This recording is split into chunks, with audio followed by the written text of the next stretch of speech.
श्री स्वामी समर्थ. आपण नखे कापत असतो, पण नखे कापण्याबद्दल सुद्धा काही नियम आहे. नख जर आपण योग्य दिवशी कापले किंवा काढले तर त्याचा आपल्या आयुष्यामध्ये खूप लाभ होतो. या उलट जर आपण नखे अयोग्य दिवशी कापले तर त्याचा वाईट परिणाम आपल्या आयुष्यावर होत असतो. बघा, तुम्ही म्हणाल की नखे आपण कधी पण काढू शकतो, ती काय एवढी काही मोठी गोष्ट नाही आहे किंवा त्याचा आपल्या जीवनावर काय वाईट चांगला परिणाम होणार आहे, असं काही नसतं. पण बघा, या गोष्टींमध्ये खरंच खूप तथ्य आहे. नखे कधी काढावीत, कशी काढावीत, हे याची माहिती, संपूर्ण व्यवस्थित माहिती, त्याचे नियम काय आहे हे मी तुम्हाला आजच्या व्हिडिओमध्ये सांगणार आहे. बघा, समुद्रशास्त्र याबद्दल तुम्ही कधी ऐकलं असेल की समुद्रशास्त्रामध्ये सुद्धा नखे कधी काढावीत याबद्दलची माहिती दिलेली आहे. नख विशिष्ट दिवशी काढल्यामुळे त्याचे आपल्या आयुष्यामध्ये खरंच फायदे होत असतात. आणि काही दिवस असे आहेत की त्या दिवशी नखे काढणं आपण टाळायला पाहिजे, नाहीतर आपल्या आयुष्यामध्ये तोटे होत असतात. तर बघा, बरेच जण नख काढताना ती नेल कटरने काढतात आणि मग ती नखे कुठे पण फेकून देतात. तर असं अजिबात करू नका. नख काढल्यानंतर सगळ्यात पहिले तुम्हाला सांगते, ती व्यवस्थित गोळा करायची आहे.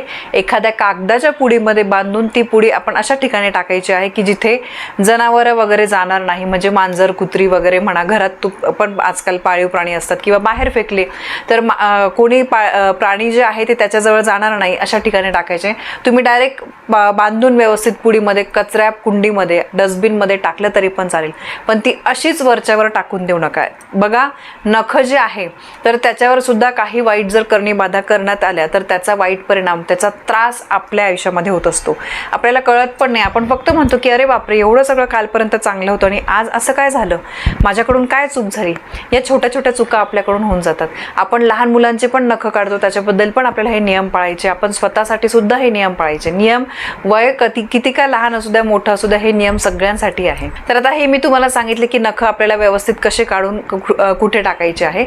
आता नख कोणत्या वारी काढायला पाहिजे. तर बघा, जर तुम्ही नख सोमवारी कापलीत तर तुमच्या बाबतीत शुभ घटना घडतात. म्हणजे कोणत्याही प्रकारची चांगली बातमी तुम्हाला ऐकायला येते, तुम्हाला त्या गोष्टींपासून फायदा होत असतो.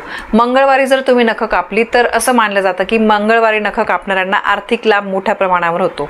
आता बघा, जे स्वामी समर्थ केंद्रातले जे मी कॅलेंडर वगैरे म्हणजे वापरत असते, त्याच्या मागच्या पानावर सुद्धा ही माहिती दिलेली आहे की मंगळवारी नख कापलेले अतिशय शुभ असतं. म्हणजे मंगळवारी जी व्यक्ती नख कापते तिच्याकडे धन, संपत्ती हे मोठ्या प्रमाणात येऊ लागते. मंगळवारचा दिवस अतिशय शुभ मानला जातो नख कापण्यासाठी. पैशाबद्दलच्या समस्या असतील, कर्जाचा डोंगर वगैरे, तर तुम्ही मंगळवारी नख कापा. बघा, कर्ज घ्यायचं आणि मंगळवारी नख कापायचे आणि कर्ज आपोआप फेडून जाईल असं मी म्हणत नाहीये.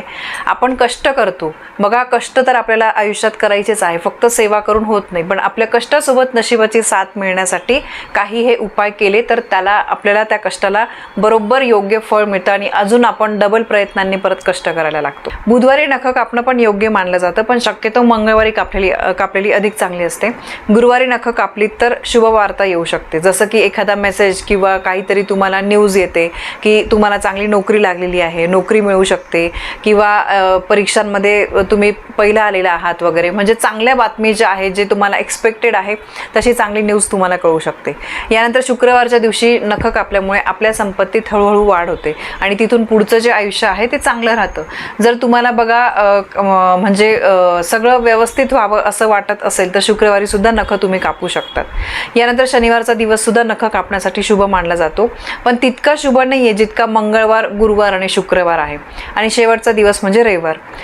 रविवारी अजिबात नख कापू नये. काय होतं, आपण मुलांना सुट्टी आहे, रविवारचा दिवस थोडा रिलॅक्स असतो, सुट्टी असते, म्हणून बरेचसे लोक रविवारी नख कापतात, पण ते अयोग्य आहे.